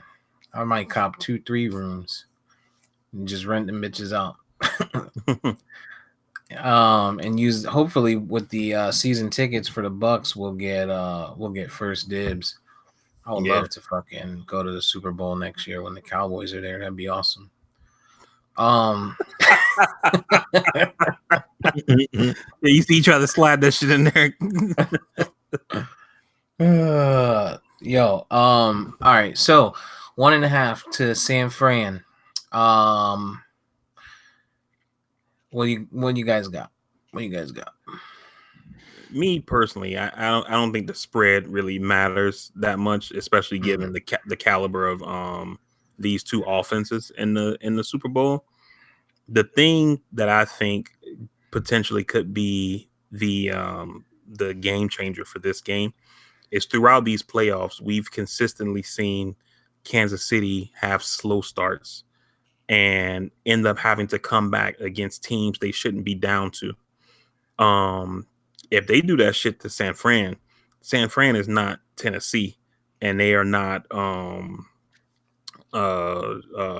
was it? The Texans, I believe it was. Yeah, the Yes. Yeah. Texans. So San Fran is a team that can go up on them and then sustain that lead because they have a good enough defense and they have a good enough offense to build upon it. So I think if KC comes out and has one of these slow starts like they had in the two previous playoff games, they could end up going home empty-handed. Andy Reid is the bridesmaid and not the bride at another Super Bowl. So, but at the end of the day, though, I think that KC probably wins this game. They're super dynamic. Mahomes is fucking amazing. They have a shitload of talent on that offense. They can almost score at will. Um, Light skin power. yeah, and San Fran has Bosa on their team, and he supports Trump, so I can't fuck with him. So there you go. Just being honest. Right.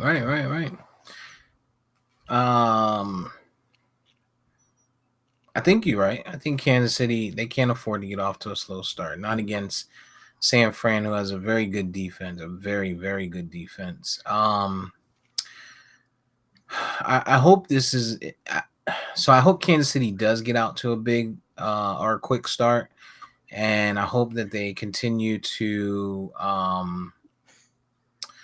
try and pile it on and keep the pace up and stuff like that. So it's an exciting Super Bowl. I feel like that's what we should see because both of these teams have a serviceable running back. Mostard, I think his name is, has started to look like he is the guy for San Fran moving forward if he can continue the way he's been. And Damian Williams, again, serviceable based on the offense that he's in, right? They get up big, he gets fucking 30 carries. You know what I'm saying? Ultimately, I think the San Fran winning this game comes down to Richard Sherman shutting down whoever lines up on his side. They're not going to line up Tyreek Hill on that side. Tyreek Hill is going to line up on the other side. He's going to get a corner and probably, if they're smart, safety help over the top so that he doesn't get the deep ball. Richard Sherman's going to have to shut down Sammy Watkins on the other side, which is going to be, that's, I think, the key.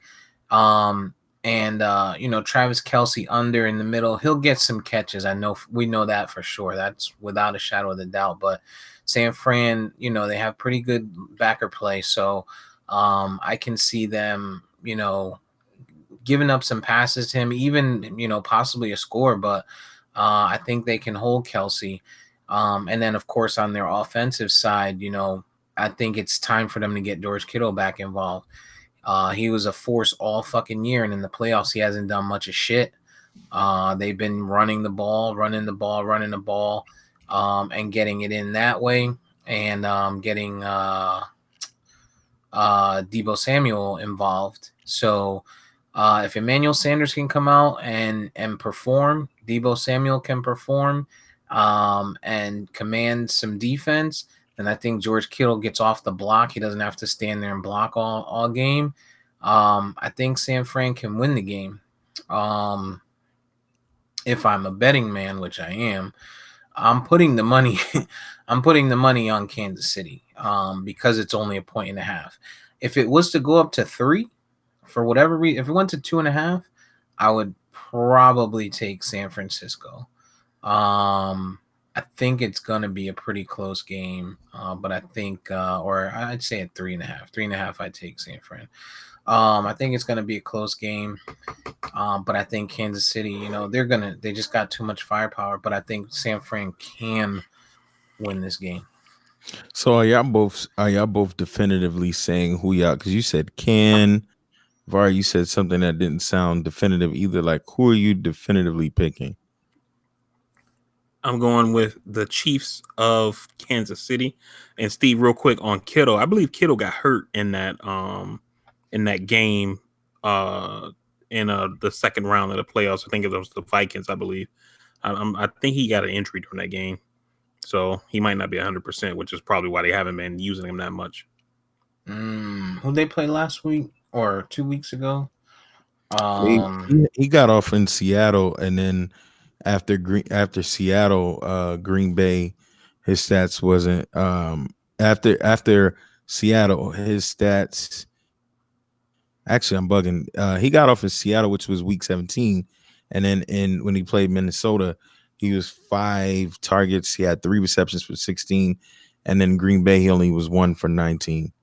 He was only yeah. targeted 1 for 19. So he's been quiet. He's been blocking his ass off. I'll give Mm-hmm. him that. Um, but yeah, they so definitive. If we're talking that, I'm picking Kansas City. However, I think San Francisco can. I think they could make it happen. But you're going with Kansas City. I got Kansas City. I'm gonna go with San Francisco, strictly because I think, and I kind of been picking them since the playoffs started. Not more so because of the seeding or anything like that, because I think Garoppolo will manage the game and actually make some good throws in down the stretch. I think the game is going to be won and lost in the trenches. I think Kansas City's offensive line has had Mahomes pretty much running for his life throughout a lot of the playoffs.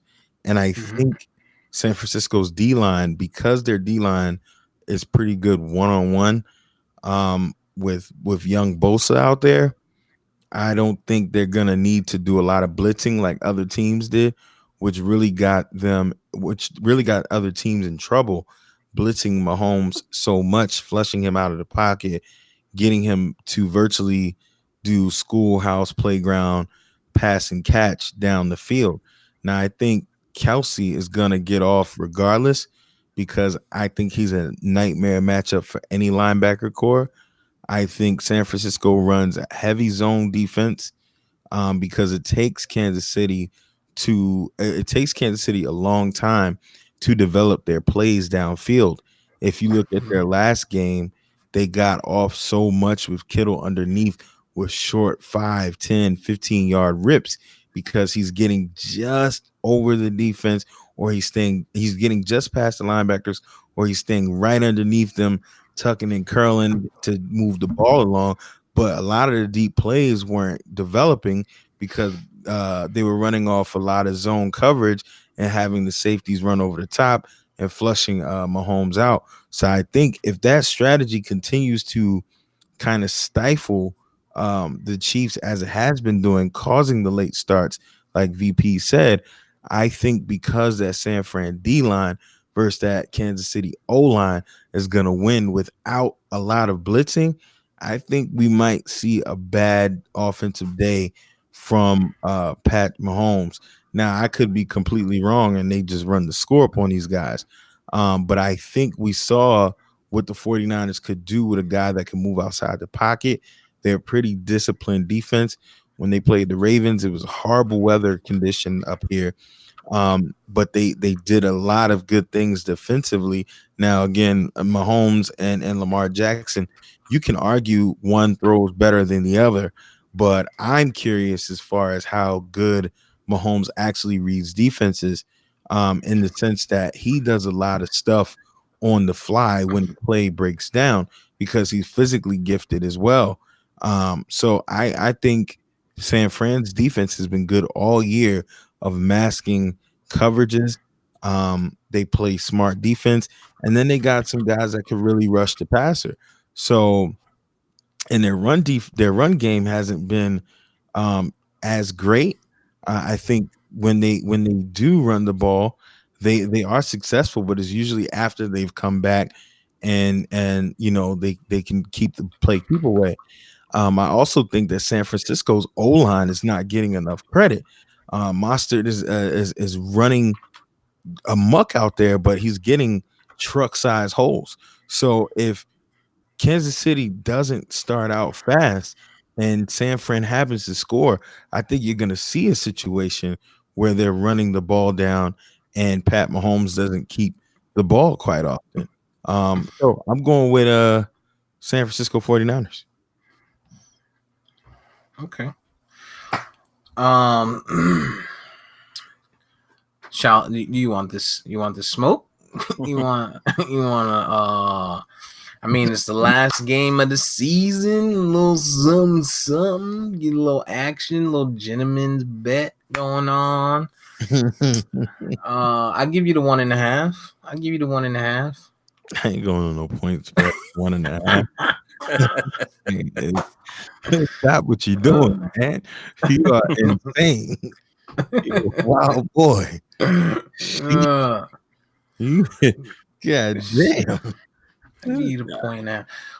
Yo, Yeah. speaking of smoke, Steve. Speaking of smoke, I read in the Miami Herald today that they had in the article that said if you're cleaning up your grills, don't worry about it because there ain't gonna be no tailgating. Oh shit. I was like, damn. Oh yeah, they shut down that. Yeah. They shut down tailgating. I did see that. Why? Probably security. Yeah, y'all don't know how to act down there. Damn Opalaka goons. The Opalaka goon. I just hope it's a good game. I hope it ain't like, you know what I mean? The year Peyton Manning came out, hiked the ball into the end zone, and then we just never saw shit after that from Denver. But got to get some squares going. VP definitely got to do that. So that's on the agenda to do, get some squares going on that. I just hope it's a good game, man. I hope it's a good game. You guys watching anything good? I haven't watched the Aaron Hernandez thing. I think I'm gonna make a plan to watch that this weekend. So we can 30 minutes of it. And yeah, I cut it off. Is it worth? Okay, so not worth the watch. I mean it's a 3-episode 1 hour each thing, and I mean you're very knowledgeable of the situation. Anybody very knowledgeable of the situation. I don't think you're gonna really learn a lot. I wasn't really feeling it.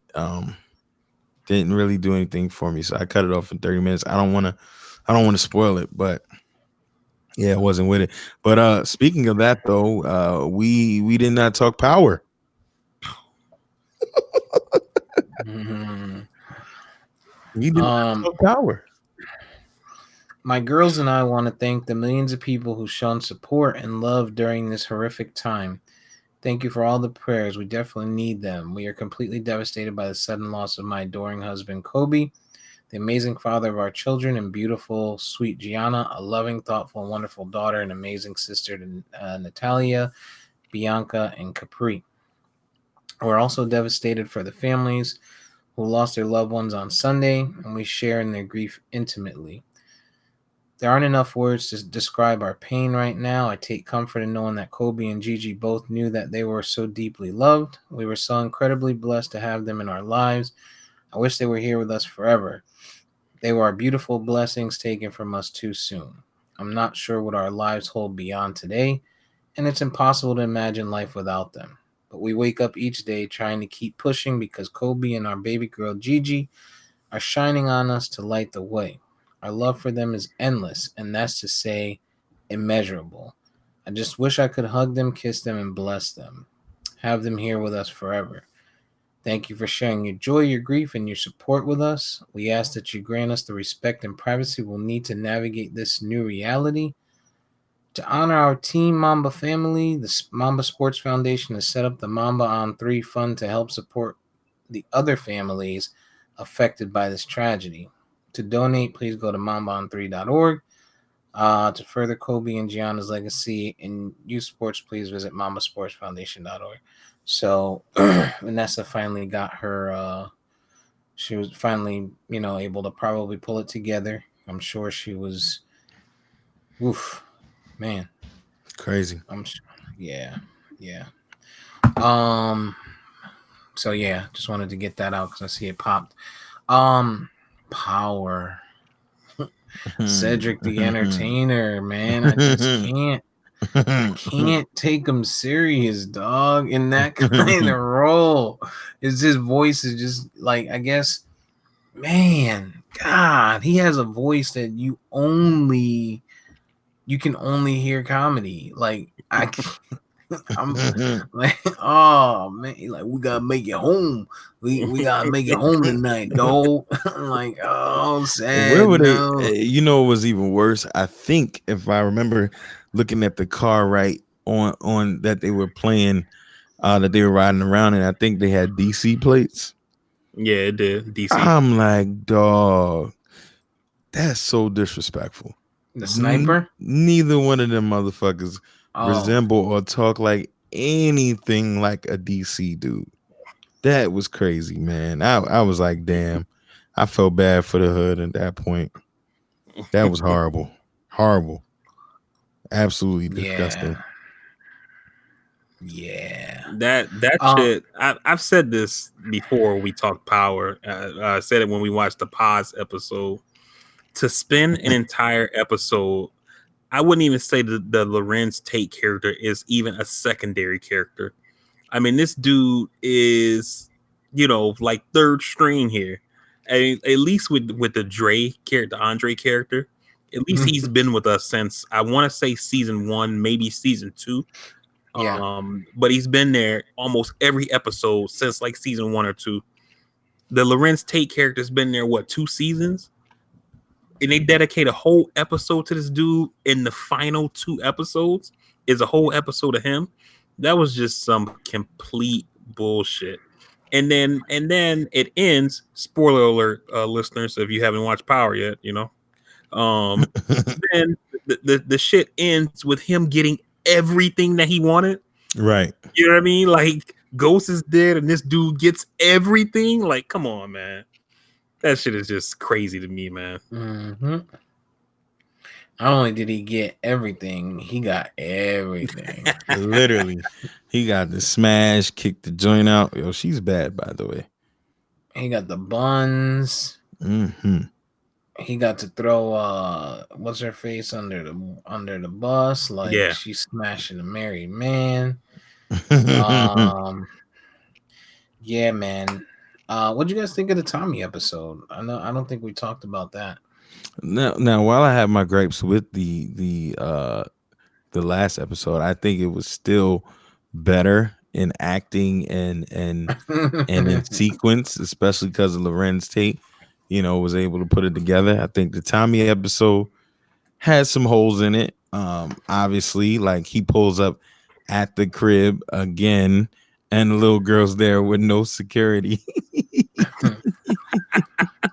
I said that same shit. Like, yo, she's the two security guards out there. This nigga throws a rock at the garbage can like a fucking 1980s Lethal Weapon movie and shit. And and then he goes back though, and she just knows he's outside, right? In a different color whip, different kind of whip, and she just goes up to him, and ain't nobody there to kill this dude, Tommy. Nobody. You know what gets me? They're like, oh, Ghost left money for so and so. Ghost left the car for Tommy. Yada yada yada. Ghost ain't know he was dying. It's not like he had fucking HIV or AIDS or some shit. Which, by the way, Magic is still here. So, but you know, it's not like he has some some type of terminal fucking illness. Like his life ended suddenly. There's no way this dude was like, "Ooh, in case somebody shoot me, let me make sure I put this blue what Tommy drive? Is The that a Mustang. Camaro? Yo, Oh, it's a Stang. Yeah. Let me make sure I put this blue Stang up under the fucking car cover just in case, because you never know. I could potentially, you know, come on, man. There was so many holes in it. Yeah. I don't think Lorenz Tate did that great of a job. I think Lorenz Tate did a lot better jobs in other roles and in other episodes on this series. I think this last episode, he was kind of off, man, where when he was talking to his brother, you know, each time, and he's like, "Oh, yeah, come on, man." Like it was like it Oh, just was the dialogue was crazy, man. It was off. I'm excited to see this last episode. We gonna find out if it was Tariq or Tasha, whichever one they decide to go with, because I or think Sacks. Or Sacks. or Sacks. now how the fuck did Sacks make it this far? Like, Yeah. well, privilege, Yeah. dog, Good point. privilege. I actually think it was Sacks. Nah, I feel like Tommy would have murked Sacks. Like I feel like there would have been nothing that he could have said that wouldn't have let Tommy get at Sacks. Yeah, Ghost said let it go. He said let it go in the Tommy episode. And I don't think he would have said let it go for no fucking sack. Like, or maybe he would have, because he was maybe he was still seeing him as a cop. I don't know. But nah, I think it was Tariq, and bastard Tariq. and I think that's why he did the let it go thing, because Tommy he would definitely have murked Tariq little ass over Ghost. He was like, I should have thrown your ass over the building a long time ago. Yeah, and he should have, little bastard. Mm-hmm. He deserved it. He deserved it. Power. Shit, man. You guys got Netflix? Absolutely. So I've been watching this. Well, I've been watching. I finished this show. It's 12 episodes, and I see a lot of people talking about it on social media. It's called The Circle. I saw that. It's a reality show. Okay. Bruh. Shit caught me. After so the first episode is weird. Like, you're gonna watch the first episode, it's introduction, and it's a reality show. So, you know, the characters are coming in, they want you to see, you know, who they are and their background, and then you find out what the premise of the show is, and it catches you. And you know, it was 12 episodes. I finally finished it. Every person that I tell about it is caught the fuck out on it. You guys got to definitely fucking give it a shot. Just give it an episode and a half or 2 episodes. And I think it'll catch you guys. God damn. That's a lot to ask for attention span. I mean, you said it's a reality show, right? I mean, that's pretty much it without the vote. Yeah. So the basis of it is, think of like the real world, right? But you can't see the people. So let's say, think of it as they rented out like 10 hotel rooms or 8 hotel rooms, let's say, and they put one person in each hotel room / apartment, and you can't see each other, but you communicate through like an Instagram, like an internal Instagram or an internal Facebook type of thing, where all you're doing is chatting. Like, you're like, hey, send EJ, you know, good morning, like, you know, type shit, right? And so the goal is to be the most liked person at the end of each day when they do voting. So, like, let's say there's 8 people there. you have to rank everyone that's there from 1 to 8, right? Not including Wow. Okay. yourself. Okay. And so, like, if I rank you like number 1 because you and I connected really well, but Vari's like, EJ's a dick, which is true, and he ranked you number 8, right? And then like EJ tried to get at Shorty in room number 4 or whatever, and that didn't go so hot, so she ranked him number 7, but Shorty and out of pretty much. right. So basically then they reveal the rankings, and if you're the top 2 rankings, then the two of you go to like a separate area, and you have a conversation about the rest of the group, and you have to vote somebody off. You still can't see each other, right? But what makes it so crazy is that motherfuckers went into the game on some old catfish type shit because they knew the game. They knew that other motherfuckers ain't gonna be able to see them. So like you might have like like and I'm not, you're gonna watch anyway, but like one dude went in there and he fucking used a picture of his girlfriend and played a female through the fucking episodes. Oh, that's dope.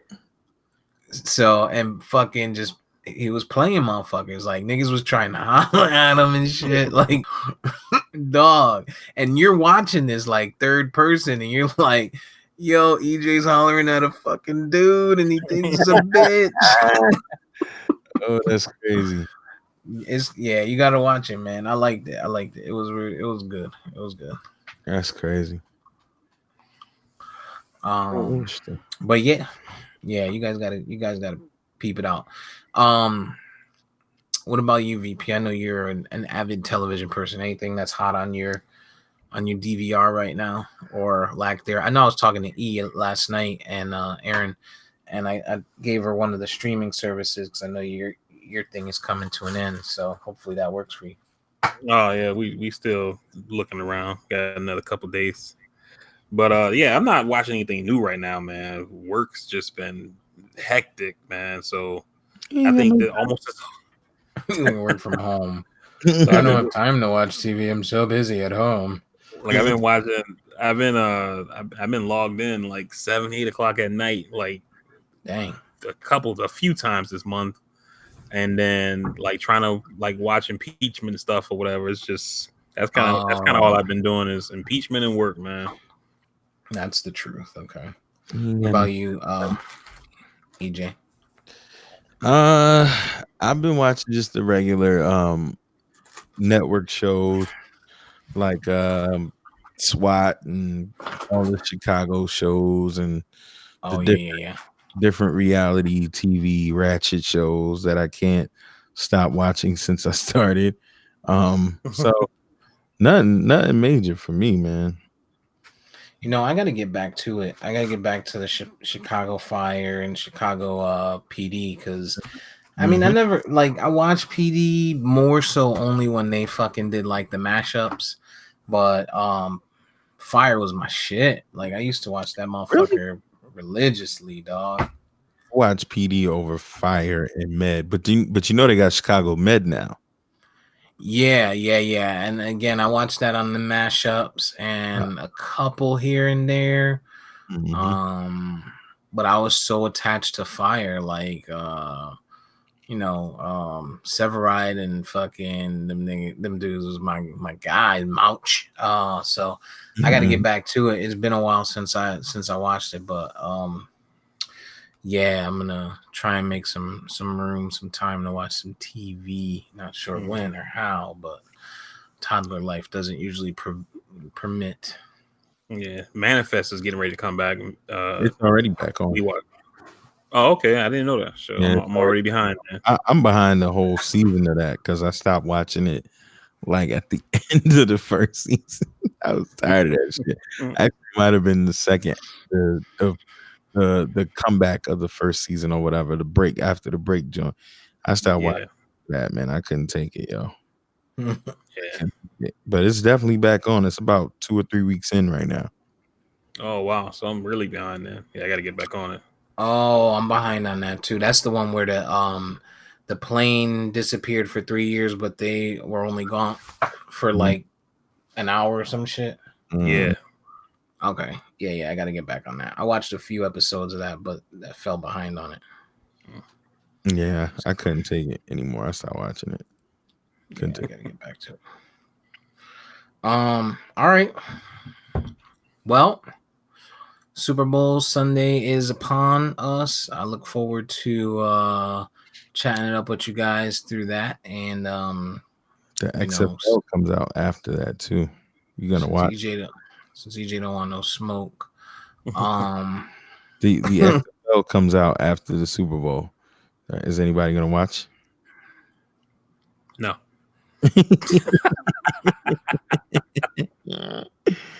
Damn. Yeah, about that.